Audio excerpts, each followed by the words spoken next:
Okay, so this is going to be a fast one here as we go through the region of Galatia as Paul and Barnabas take us deeper into their journey.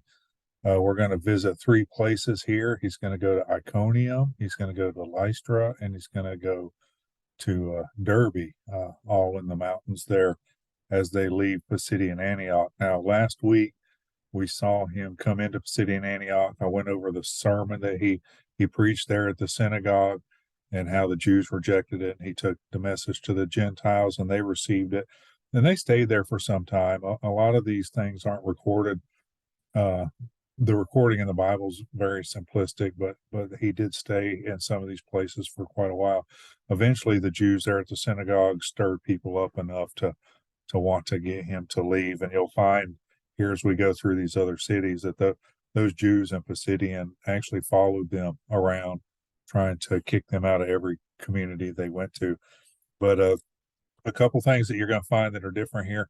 One, he goes to a place, the first place that he's been so far on this journey, where they don't have a synagogue, and so they don't have a Jewish population, and so uh, sharing the gospel using the history of the Jewish people, things like that, isn't going to work. And so he uses nature to try and witness to these people. Another problem that he's going to encounter are, these Greek and Roman cultures were so uh, full of their religious beliefs were so full of gods and goddesses that they had a hard time comprehending a one God religion. And so a lot of times they didn't pick up on it.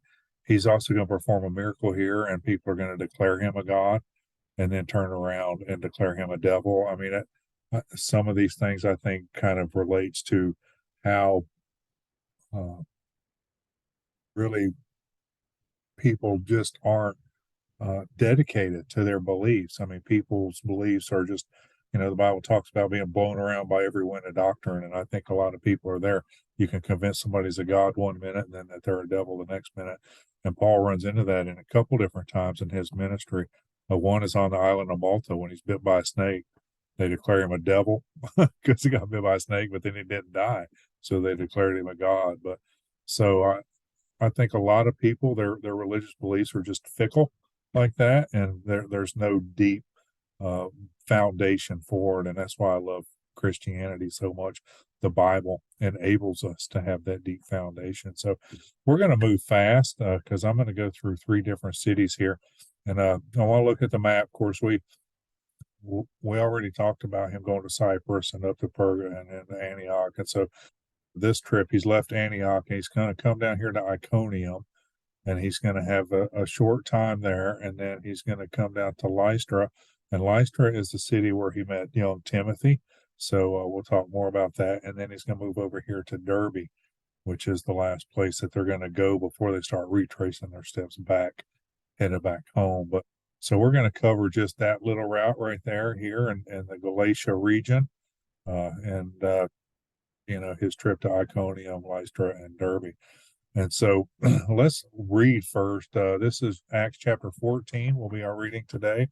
And we're going to do 1 through 5 here first. It says, it came to pass in Iconium, this is after they left Pisidian Antioch, that they went together into the synagogue of the Jews and so spake. And this is very similar to last week's episode where we talked about the sermon that he gave in the synagogue. And so he spake, a great multitude of Jews and also Greeks believed.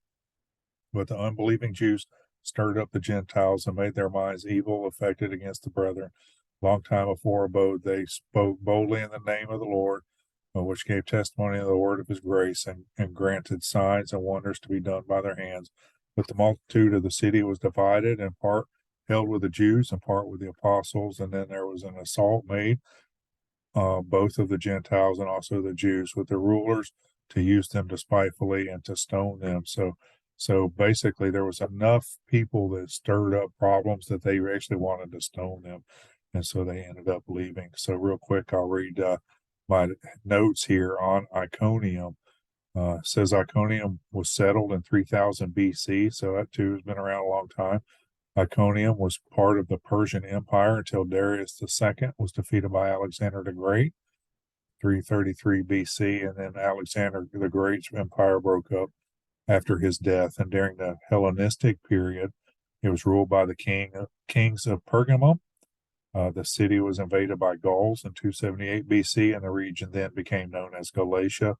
When the last king of Pergamum, who was Attalus III, died, he bequeathed his kingdom to Rome, and it fell under Roman rule after that. So Paul's ministry, he preached in the synagogue to both Jews and Gentiles. A lot of these synagogues, they had Gentiles would come into their fellowship with them on Sunday. They spent considerable time in Iconium, and over that time, non-believers began to stir up trouble and plotted to stone them. And in my original Bible study, I was tracking death threats. This was the third one, but in fact, I can go back real quick. The first one was right after he started preaching. I forget where he was. I think he was still in Damascus. Somebody threatened to kill him, and then he went to Jerusalem, and he was threatened there to be killed. And now he's here in Iconium. And when they found out about the plot, they left for Lystra. This is how the Bible reports it. The unbelieving Jews stirred up the Gentiles, made their minds evil, and when there was an assault made to stone them, they were aware of it and fled. So this is that record. And so, relevance to the New Testament, we still see this continued theme of preaching the Jews first and then the Gentiles. And we also see threats to Christianity. That theme continued. And actually, that thing really started with Paul when he started persecuting the church after Stephen's stoning. So that still continues. Facts to remember, they never force their beliefs. And this is when people witness, I think they have a hard time not forcing their beliefs on people. Says when their message was rejected, they moved on. It's important because we sometimes feel like we're responsible for saving people, but only God can save them, and He gave them free will. And we run the risk of missing opportunities to share with those who are open to the gospel when we concentrate on those who reject it. And I was going to refer you back to some of my previous Bible doctrine, Bible studies. If you want to go, I did one on Revelation, how God reveals Himself to the lost person and starts moving his heart. And I also did one on witnessing, how a believer can witness to a non-believer and share the gospel with them. And I also did a question and answer segment, and I think question 5, where that was titled "I Live in a Black and White World." I talk more about free will, a little deeper involved about free will. So if you want to go revisit those Bible studies, they might be good information for you. Now, the second, they get to Lystra, and things get a little crazy here. This is where they don't have a synagogue, and he heals somebody, and they just kind of get crazy. And I'm going to kind of read real quick through this. It says, so they were aware, and they fled to Lystra and Derbe and cities of Lycaonia, and unto the region that lieth around about, and they preached the gospel. And there sat a certain man at Lystra, impotent in his feet, being a cripple from his mother's womb, and never had walked. And the same heard Paul speak, steadfast, beholding him, and perceiving that he had faith to be healed, and said in a loud voice, Stand upright on your feet. And he leaped and walked. And when the people saw what Paul had done, they lifted up their voices, saying in speech at Lycaonia, The gods are come down to us like men. And they called Barnabas Jupiter and Paul Mercurius, because he was the chief speaker. So here we see Paul definitely now is the chief speaker in this group. He is the one leading this whole thing. And it says the priest of Jupiter, which had were before the city, brought oxen and garland to the gate, and would have done sacrifice with the people. When the apostles Barnabas and Paul heard of it, they rent their clothes and ran among the people, crying out, saying, Sirs, why do you do these things? We also are men of like passions with you, and preach unto you what you should turn from these vanities unto the living God, which made heaven, sea, and all things therein, who in times past suffered all nations to walk under their own ways. Nevertheless, he left not himself without witness, in that he did good. He gave us rain from heaven, first fruitful seasons, filling our hearts with food and gladness. So here he's talking about weather and emotions and feeling, trying to witness to them. And while all these sacred, scarce, restrained, And with these sayings scarce restrained they the people, that they had not done sacrifice unto them. And when they came thither, certain Jews from Antioch, so here Antioch, Pisidium, and Iconium, these Jews were still following them. And they persuaded the people, having stoned Paul, they drew him out of the city, supposing he was dead. So here they didn't just talk about stoning him, they actually did stone him. And so after declaring him a god, they turned around and stoned him. And verse 20 says, howbeit, as the disciples stood around him, he rose up, came back into the city the next day, and departed with Barnabas to Derbe. And so uh, he was stoned, dragged out of the city, left for dead, and then just got up and walked back into the city. And that's probably a pretty scary thing for a lot of those people, seeing a dead man walk. But here's the history of Lystra in 6 BC. The Emperor Augustus decided to build a military outpost and conferred on it the title Julia Felix Gemina Lustra. And the population was uneducated and Gentile. It was the first town Paul visited with no Jewish community or synagogue. Paul's ministry, the people being ignorant of Jewish scripture, were unable to grasp the idea of worshiping one God. And when Paul healed a crippled man, they thought he and Barnabas were gods and offered sacrifices to them. When Jews from Pisidian Antioch and Iconium arrived and turned the Lystrans against them and stoned them, they gathered his body and dragged it out outside the city wall. And as the disciples gathered around, he stood up, walked back into the city. Relevance to the New Testament, Paul's approach had to change while witnessing to those with no knowledge of Jewish background. He started with the wonders of nature, described the God who was behind it all. Lystra is also the home of Timothy. He later wrote 2 letters to Timothy, 1st and 2nd Timothy, which became the 15th and 16th books of the New Testament. And we'll see on his second missionary journey, when he comes back through Galatia, Timothy goes with him on as he moves into Macedonia. Facts to remember, most research suggests Paul was only knocked out during the stoning, but if you read 2 Corinthians 12, 1-4, you'll understand why I believe that he indeed died and was resurrected. And here's the account in 2 Corinthians. It says, I knew a man in Christ, whether in the body, I cannot tell, or whether out of the body, I cannot tell. God knows. So he didn't know if he was alive or dead. He was in his body or out of his body. He just didn't know. Such one was caught to the third heaven. How he was caught up into paradise and heard unspeakable words, which is not lawful for a man to utter. It appears to me that Paul here had an out-of-body experience, which would suggest that he died. To say that he didn't know if he was in his body or out of the body, but he did know he was caught up into the third heaven. You know, you compare that with knowing for certain that he was stoned. I just to me it kind of makes sense that that's probably what was going on here.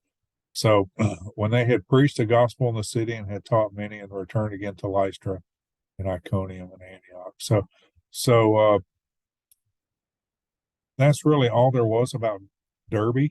They went to Derbe and they preached the gospel in that city, and when they had taught, they returned, going back through. And so that's kind of how it stops. And that's why I say it's a lot of these, this is all that's mentioned about Derbe.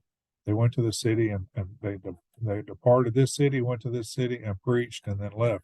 But they spent some time there. They had the same process of going to the synagogue and preaching and taking the gospel out.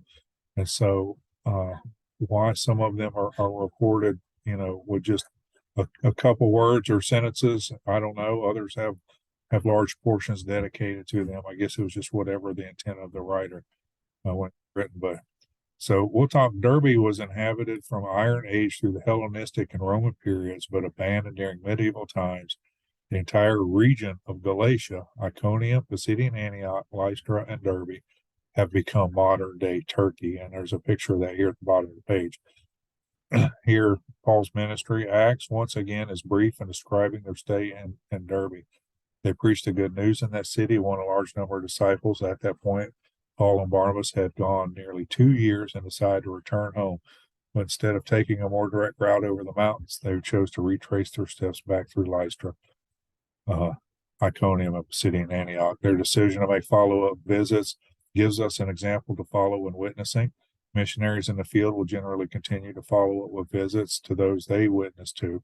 I have some friends that don't live here; they live in another city, but they post all the time on Facebook. Every week they go out to a park and witness to people, but they never follow up with any of the people they witness to. And I really think that witnessing should be more personal. I mean, I don't mind. I think it's good to share the gospel with strangers, but I mean, there needs to be some sort of follow up. I mean, at least try and help them find a church. You know, if they've converted or something. I mean, it bothers me that these people that they pray with them and walk away and never see them again. And that's I don't really like that kind of witnessing. I wish they would be a little more involved with follow up, but that's neither here nor there. The churches Paul started were composed mostly of converts from paganism, and after his departure, they continued to be influenced by false teachings. And paganism was a terrible problem all throughout the Gentile region. It really was, and I think it still continues to be today. So here's some maps, and this one here is the map. This is the region of Galatia, and this over here is modern day Turkey. So it kind of shows you how the area is kind of transformed into Turkey from what it was. But so that's where we are as we get down through here. Now next week we'll talk a little bit about the retracing of the steps, because they do come back to Perga and preach there briefly, and then they get on a ship and we'll head back home. But I want to go back through as they retrace their steps. I want to talk a little bit about that, and then of course once they get back home, they present their mission trip to the church, which I think is a good practice for any church that sends missionaries workers out, that they come back and give a testimony to their church what happened. I also will also see some other books are being written around this time once they get back. So next week's going to be a little exciting too, as they draw a conclusion to their first missionary journey and kind of wrap up discussions that are brought about from that. You know, a lot of the Jews back home still wanted Gentiles to be circumcised in order to call them Christians, and so that was one of the big debates that we'll look into next week. But I hope that was a blessing to you. I've enjoyed it, and we'll talk to you next week. All right. God bless you.